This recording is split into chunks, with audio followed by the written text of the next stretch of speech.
इसके इस नए पहल में आपका स्वागत है। और हम लोग कोशिश कर रहे हैं कि ज़्यादा से ज़्यादा ऑनलाइन के माध्यम से हम एक अंतिम व्यक्ति तक पहुंच पाएँ, और ये पहल हमारी रहेगी इसलिए कि ऑनलाइन सेशन स्टार्ट किया गया है और उम्मीद है कि इससे आपको ज़्यादा से ज़्यादा बेनिफिट मिल पाएगा। और सबसे पहला दायित्व तो ये सौंपा गया है मुझे कि मैं ऑनलाइन आप सबको ज्योग्राफी का सेक्शन आपको पढ़ाया जाए। और ज्योग्राफी का सेक्शन वास्तव में बहुत ही इंटरेस्टिंग होता है। इंटरेस्टिंग इस मामले में कि आपकी लाइफ से प्रॉपर जुड़ा हुआ रहता है। आप डे टू डे लाइफ में जो भी चीज़ें देखते हैं वो ज्योग्राफी की क्लासेस में आप पढ़ेंगे भी, इसलिए समझ में भी आसानी से आता है। और थोड़ा सा साइंटिफिक सब्जेक्ट है, अदर सब्जेक्ट जैसे आप हिस्ट्री पढ़ते हैं या अदर कोई भी सब्जेक्ट पढ़ते हैं उसके मुकाबले में ज्योग्राफी आपकी डेली लाइफ से जुड़ा हुआ है, इसलिए इसको समझना आसान है, पढ़ना आसान है। पर ये बिल्कुल भी मत सोचिएगा, इसको हल्के में मत लीजिए कि इसके क्वेश्चंस बहुत आसान आने वाले हैं, ऐसा नहीं होता है। इसको भी बहुत डीप और अच्छे तरीके से समझ के साथ आपको पढ़ना रहेगा। जैसा कि ऑनलाइन सेशन है इसलिए आपको कोई भी दिक्कत ना रहे, और कभी भी अगर कोई डाउट रहता है, वैसे जैसे मैंने पॉलिटी में आपको हर चीज़ बहुत ही विस्तार के साथ और बहुत बारीकी से समझाई है, वैसे ही मेरी कोशिश रहेगी कि ऑनलाइन में भी जो ज्योग्राफी है उसमें भी आपको चीज़ें समझ में आए और आपका कोई डाउट ना रहे। अगर ऐसा कोई डाउट बचता है तो आप कमेंट बॉक्स में डायरेक्ट कमेंट करिए, उसका रिप्लाई आपको मिलेगा। उसके साथ ही अगर ऐसा रहता है कि आप कमेंट बॉक्स में नहीं पूछ पा रहे हैं क्योंकि आप पढ़ रहे होंगे, चीज़ों को समझ रहे होंगे, तो साइमल्टेनियसली आप तुरंत एक साथ में चीज़ों को लिख नहीं सकते। तो नहीं लिख पा रहे हैं इसलिए संडे का टाइम आपके पास डिसाइड है, और हर एक संडे को, और संडे ही नहीं, अगर बीच में टाइम मिला या आप लोगों की डिमांड रही तो संडे के अलावा भी किसी एक दिन आकर अगर लगा कि बीच में आना है तो सारे डाउट आप हर एक क्लास के लिखते रहिए और उन डाउट्स को प्रॉपर क्लियर किया जाएगा जो भी डाउट रहेंगे।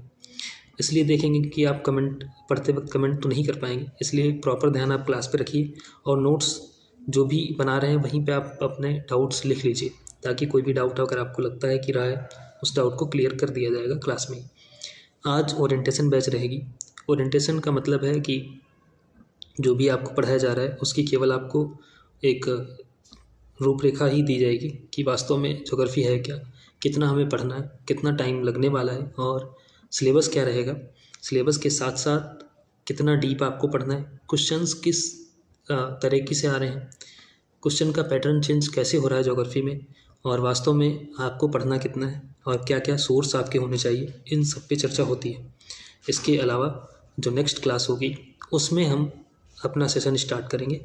आज ओरिएंटेशन बैच है तो आप केवल सुनिए। और एक चीज़ और याद रखिए कि आप, जब मैंने ऑफलाइन पढ़ा रहा था आपको पॉलिटी में, तो उसमें मैंने देखा मैक्सिमम बच्चों के पास अलग से नोट्स नहीं है। नोट्स का मतलब है आप नोटबुक जो भी बना रहे हैं उस एक में ही सब कुछ लिख रहे हैं, उसी पे हिस्ट्री भी लिख रहे हैं, उसी पे पॉलिटी भी लिख रहे हैं, उसी पे हिंदी ही लिख रहे हैं। तो ऐसा मत करिए, एक अलग से नोटबुक बना लीजिए, क्योंकि ये नोट्स ही फाइनली आपको काम आने वाले हैं। इसके बाद कितनी भी बुक्स आप पढ़ लीजिए, फाइनली आपके यही नोट्स जो आप हैंड रिटन नोट्स होते हैं वही आपको समझ में आते हैं, वही आप लिख पाते हैं। तो वही सारी चीज़ आपको समझ में आएंगी, क्योंकि क्लास में उसी लैंग्वेज में समझाया जा रहा है और वही लैंग्वेज आप अपने नोटबुक पे लिखते हैं, इसलिए समझ में वही आसान चीज़ें आएंगी। तो आप सबसे गुजारिश है कि आप अलग से एक नोटबुक बना लीजिए ताकि आपको दिक्कत ना रहे। तो सब लोग कोशिश करिए कि आज तो जिसके पास नोटबुक आज नहीं है और कल नोटबुक लेके आइए। और ये सेशन वास्तव में बहुत ही इंटरेस्टिंग होगा, आपको बिल्कुल भी बोर नहीं होने दूंगा मैं कि क्लास में नहीं हूँ तो आप बैठकर बोर हो जाएं, ऐसा नहीं होगा। प्रॉपर जैसे ही पॉलिटी आप जिस मज़े के साथ पढ़ रहे थे वैसे ही आप ये पढ़ेंगे। तो थोड़ा सा सहयोग आपका ज़रूरी होगा मेरे लिए, तो आप सहयोग करते रहिए और पढ़िए। थोड़ा सा स्लो पढ़ेंगे यहाँ पे, क्योंकि क्लास में मैं हूँ नहीं तो मुझे उतना आइडिया लग नहीं पाएगा कि कौन बच्चा कितना समझ पा रहा है, कौन नहीं समझ पा रहा है, तो सबका ध्यान रखना है, इसलिए थोड़ा सा स्लो चलेंगे इस क्लास में। तो आप सब ढंग से पढ़िए और सुनिए, क्योंकि आगे जो भी होगा मैक्सिमम जो क्लास लगेगी, जहाँ तक मैनेजमेंट मुझे जो क्लास देगा मैं वो ऑनलाइन ही ले पा रहा हूँ। अभी उतना टाइम मेरे पास नहीं है क्योंकि मुझे थोड़ा सा ट्रैवल ज़्यादा करना पड़ता है। इस चक्कर में होता क्या है कि प्रॉपर चीज़ें हो नहीं पाती। अभी मेरे पीछे आप बैकग्राउंड आज भी देख रहे होंगे कि क्लियर नहीं है, और बैकग्राउंड मुझे कर्टन्स लगाने थे, ग्रीन कर्टन, और वो ग्रीन कर्टन जब लगते हैं तो प्रॉपर विजुअल आपको मिलते हैं और वीएफएक्स के साथ प्रॉपर क्लास प्ले होती है। इशू ये है कि टाइम नहीं मिल पाया जाने का कि मैं कर्टन ला के और उनको एडजस्ट करवा पाऊँ, प्रॉपर आपको रियल में ऐसा दिखे कि मैं क्लासरूम में हूँ, वैसा फील आए।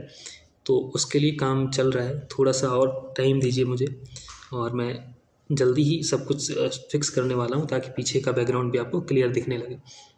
तो इसके लिए थोड़ा सा टाइम चाहिए होगा और आप लोग बस पढ़िए, जैसे भी करके समझ में अच्छे से आएगा, इस बात पे कोई डाउट नहीं है।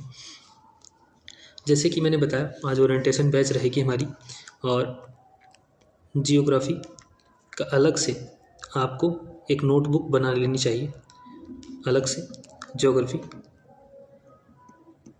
भूगोल की चर्चा है। अब इसके लिए अलग से आप नोटबुक बनाइए जैसा भी हो सके, और साथ साथ में आप नोट करते चलिएगा सब्जेक्ट वाइज जैसा भी होगा। वास्तव में हम जब देखते हैं कि ज्योग्राफी रियल में इसका मतलब क्या होता है भूगोल का, तो भूगोल का वास्तविक मतलब भूगोल का हमारे यहाँ होता है कि मानव का और प्रकृति का संबंध। मानव और प्रकृति के मतलब जो प्रकृति हमारे ऊपर इम्पैक्ट डाल रही है, प्लस जो ह्यूमन यानी जो मानव या हम लोग प्रकृति के ऊपर इम्पैक्ट डाल रहे हैं, वो होता है मानव और प्रकृति के बीच का संबंध कहलाता है भूगोल। तो भूगोल वास्तव में क्या है, मानव और प्रकृति के बीच का संबंध है। साथ साथ में आप लोग लिखते चलिएगा, आपको PDF मिलेगी, पर फिर भी साथ साथ लिखते चलिए।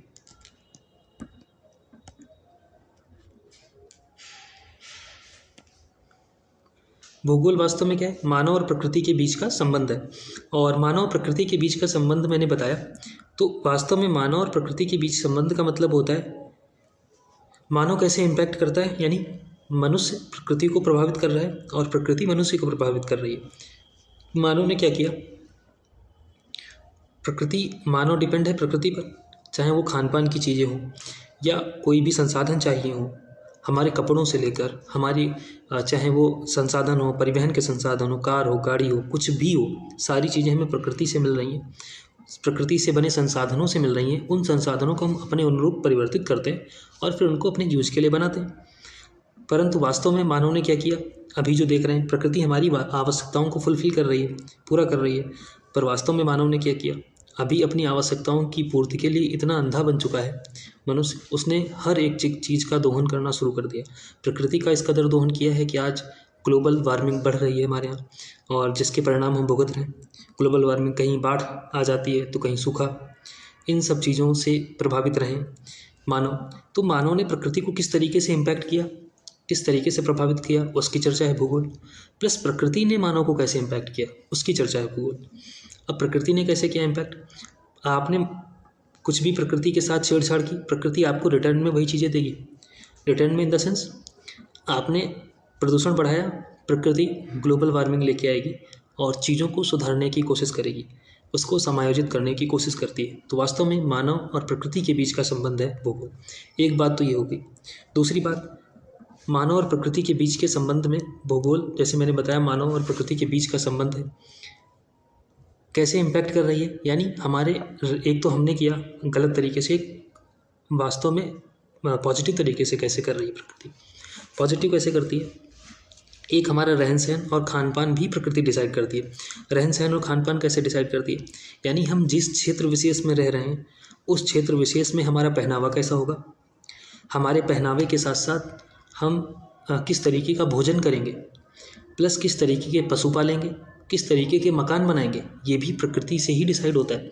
ऐसा नहीं है कि प्रकृति, जो धर्म कैसा हमारा होगा वो भी डिसाइड होता है प्रकृति से ही, कि हमारा भूगोल कैसा है, हमारे आसपास का एनवायरनमेंट कैसा है, उसके आधार पे ही डिसाइड होता है। तो वास्तव में मानव और प्रकृति के बीच का संबंध है, यानी प्रकृति जिस तरीके से आपको इम्पैक्ट करेगी, आपका धर्म से लेके आपके खान पान, पहनावा, सब कुछ वैसा ही होगा।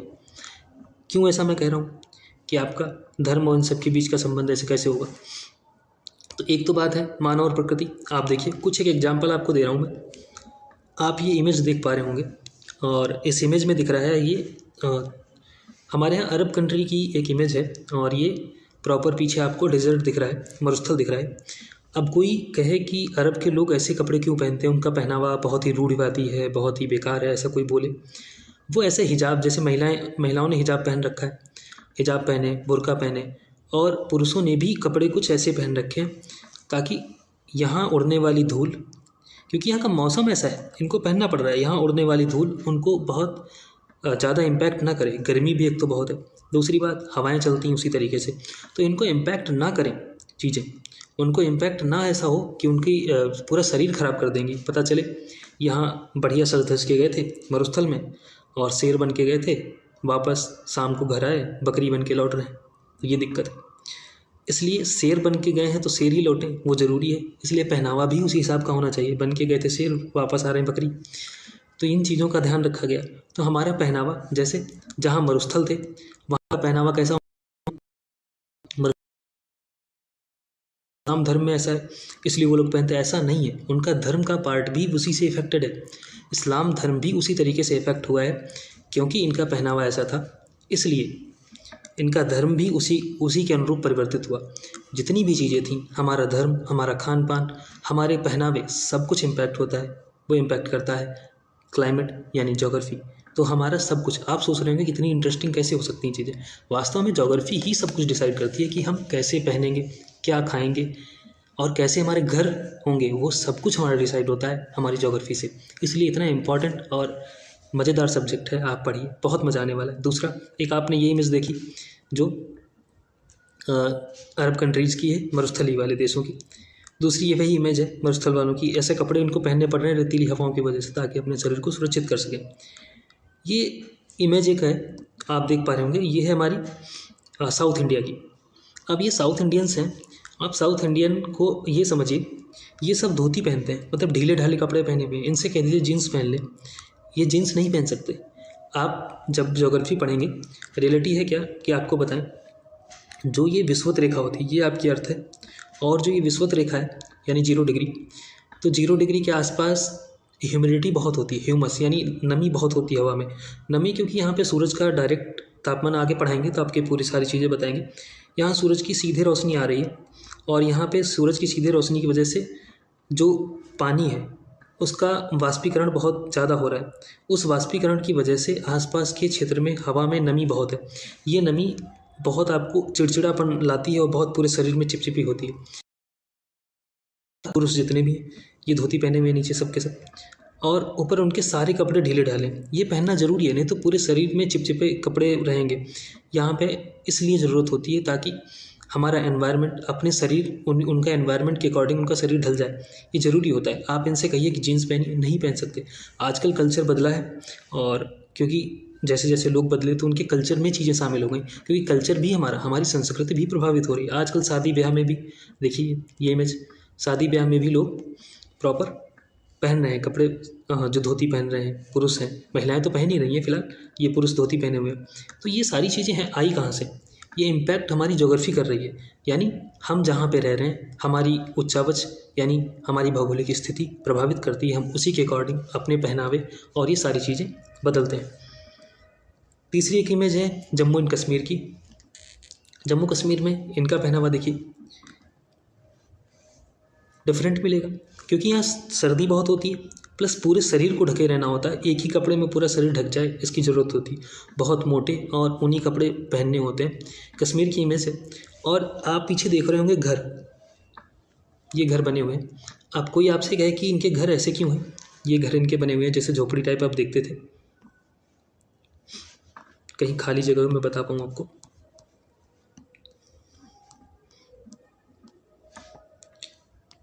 ये इनके घर कुछ ऐसे बने रहते हैं ताकि ऊपर से, ये घर इनका है और ऐसे, ये इनके घर ऐसे बने रहते हैं ताकि यहाँ से जो भी बर्फ़ पड़ रही है ये बर्फ़ इनके छत पे रुकी ना रहे, इससे होके जब भी पिघले नीचे गिर जाए।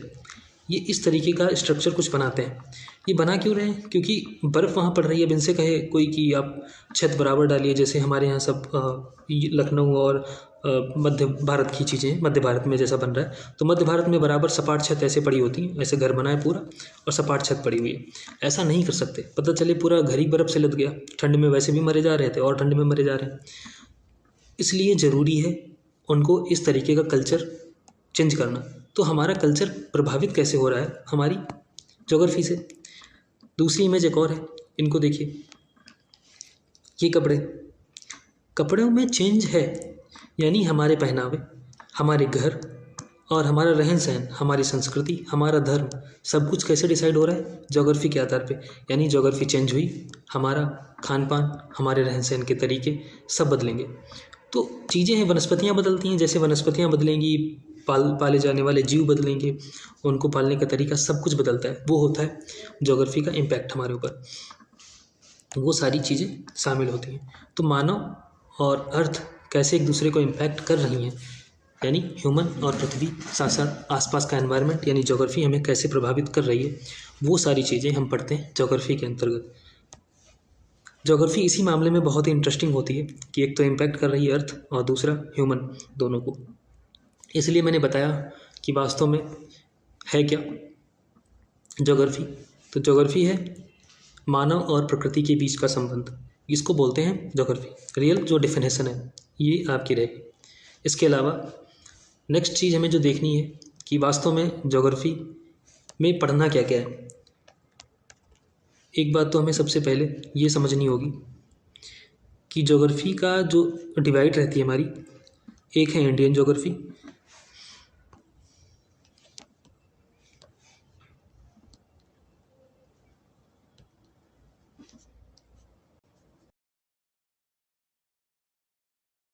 भारत का भूगोल। दो चीज़ें हमें पढ़नी रहेंगी, इंडियन ज्योग्राफी और वर्ल्ड ज्योग्राफी। शुरुआत हम करते हैं वर्ल्ड ज्योग्राफी से, छोटा सेक्शन है थोड़ा सा, और इंडियन ज्योग्राफी बहुत बड़ा सेक्शन अपने आप में है, क्योंकि इंडिया की हम हर एक चीज़ पढ़ते हैं, इसलिए वर्ल्ड ज्योग्राफी थोड़ा सा लिमिटेड है। इसके साथ साथ वर्ल्ड ज्योग्राफी में ही हम लोग पढ़ेंगे वर्ल्ड का मैप भी। तो वर्ल्ड ज्योग्राफी से ही अटैच्ड है हमारा वर्ल्ड मैप, और वर्ल्ड मैप में हम इम्पॉर्टेंट लोकेशंस पढ़ते हैं, कौन कौन सी इंपॉर्टेंट लोकेशन होंगी उन सब की चर्चा, कौन कौन सी इंपॉर्टेंट नदियाँ हैं, कौन से झरने हैं, कौन सा देश कहाँ पे है, इन सब की चर्चा सब कुछ करेंगे और बहुत इंटरेस्टिंग तरीके से करेंगे। वर्ल्ड मैप आपको यहीं क्लास में ही रटा के हम भेजेंगे। सब कहते हैं कि वर्ल्ड मैप इनकी बात कर लेंगे, तो पहले आप सिलेबस देख लीजिए वर्ल्ड ज्योग्राफी में क्या क्या हमें पढ़ना है।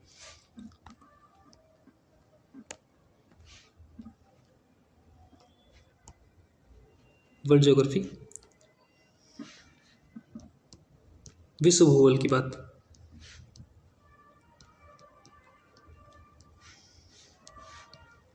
विश्व भूगोल में एक तो मैपिंग मैंने बता दिया, मैप हम लास्ट में करेंगे क्योंकि शुरुआत में करेंगे तो आप समझ ही नहीं पाएंगे कौन सा देश कहाँ पे। सबसे पहले हम पढ़ते हैं कि पृथ्वी की उत्पत्ति कैसे हुई। पृथ्वी की उत्पत्ति और पृथ्वी की उत्पत्ति कैसे हुई। दूसरी चीज, पृथ्वी की आंतरिक संरचना कैसी है।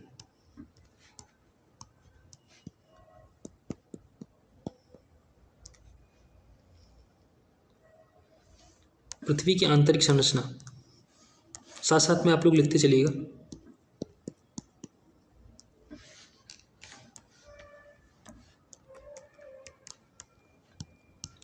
पृथ्वी की आंतरिक संरचना कैसी है, आंतरिक संरचना पढ़ेंगे और उसके जस्ट बाद हम लोग आएंगे पृथ्वी की आंतरिक संरचना के बाद फिर हम लोग पढ़ते हैं कि आंतरिक संरचना में ही जब पढ़ रहे होते हैं उसी समय हम भूकंप की बात करते हैं। भूकंप क्या होता है, ज्वालामुखी क्या होती है, इनकी चर्चा करेंगे।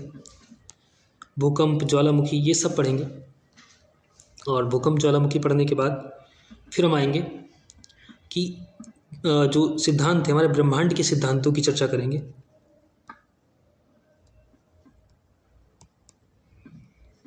ब्रह्मांड के सिद्धांत, सिद्धांत का मतलब जैसे बिग बैंग थ्योरी है और सागर नीतल प्रसरण है, इन सब की चर्चा। महाद्वीपीय विस्थापन सिद्धांत है, ये सब पढ़ेंगे। पृथ्वी की उत्पत्ति में ब्रह्मांड के सिद्धांतों में सबसे जो मेन इम्पॉर्टेंट है आपका वो है बिग बैंग थ्योरी।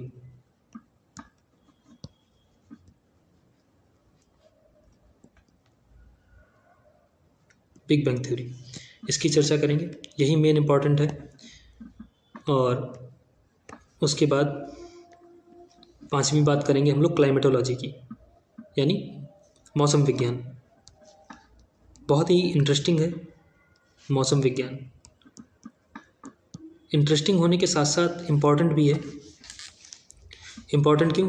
क्योंकि सारे के सारे क्वेश्चन से मेरा मतलब लगभग 80% क्वेश्चन क्लाइमेटोलॉजी से ही आते हैं, मौसम विज्ञान से ही आते हैं।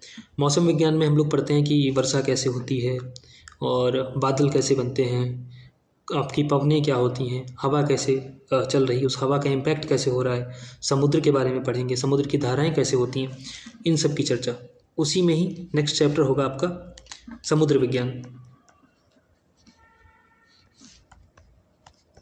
समुद्र विज्ञान को पढ़ेंगे और ओशिनोलॉजी, समुद्र विज्ञान भी इम्पॉर्टेंट चैप्टर रहेगा। यहीं पे कोरल रीफ और इन सब की चर्चा कर लेंगे। समुद्री धाराएं क्या होती हैं, सागर नीतल कैसा होता है और समुद्री कटक कैसे होते हैं, ये सब पढ़ेंगे हम लोग। वर्ल्ड ज्योग्राफी में ही कुछ एक चीज़ें हैं, जैसे क्लाइमेट चेंज की चर्चा हम लोग कर लेंगे यहीं पे। क्लाइमेट चेंज की चर्चा करेंगे, हमारा मौसम बदल रहा है और क्लाइमेट चेंज का इफेक्ट क्या क्या हो रहा है, उन सब की चर्चा करेंगे।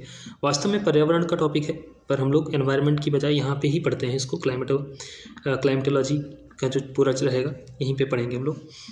तो इतना पढ़ना हमें रहेगा। इसके अलावा आपको पढ़ना इसी लियोन की है नहीं, बहुत अच्छे बुक। इसमें एग्रीकल्चर वाला पार्ट पढ़ेंगे इंडियन ज्योग्राफी में, तो एग्रीकल्चर वाले अगर आप इतना कर लेते हैं तो। इसके अलावा संडे छोड़कर बाकी सारी क्लासेज आपकी 1-1 घंटे की होंगी, जाएगी, डाउनलोड रहेगी। और पीडीएफ के लिए मैं आपको बता दूं, क्योंकि एक कोलैबोरेशन, मुझे पता है आपको नहीं दिख रहा होगा यूपीएससी चैप्टर, इसलिए मैं, आपके पास मेरा कॉन्टैक्ट नंबर है ही, आप डायरेक्ट कॉन्टैक्ट नंबर पे भी मैसेज कर सकते हैं, पी को जिया जाता है और हम लोग आसपास अपने देख ही रहे हैं।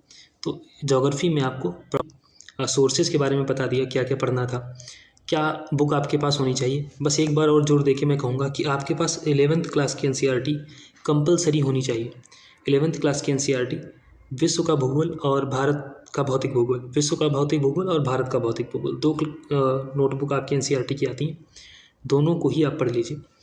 इन बुक्स को कंपलसरी आप कर लीजिए। भारत का भौतिक भूगोल नाम से है और दूसरी है विश्व का भौतिक भूगोल। तो अभी आप विश्व का भौतिक भूगोल खरीद लीजिए, एनसीईआरटी तुरंत आपके हाथ में होनी ही चाहिए। इसको क्लास के साथ साथ आप पढ़ते जाइए, ताकि क्लास आपको अच्छे से समझ में आए।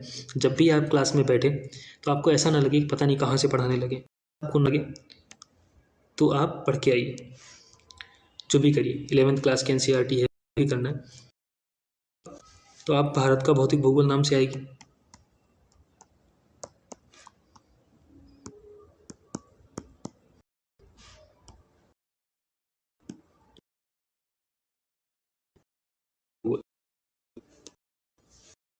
ये तो मैं भी दिखा,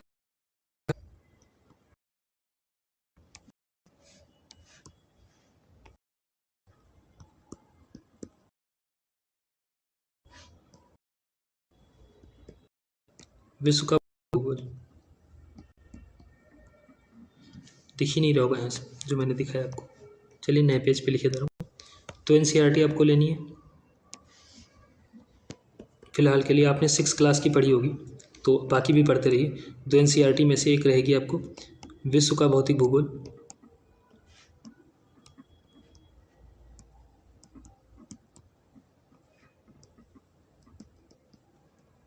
और दूसरी रहेगी भारत का भौतिक भूगोल।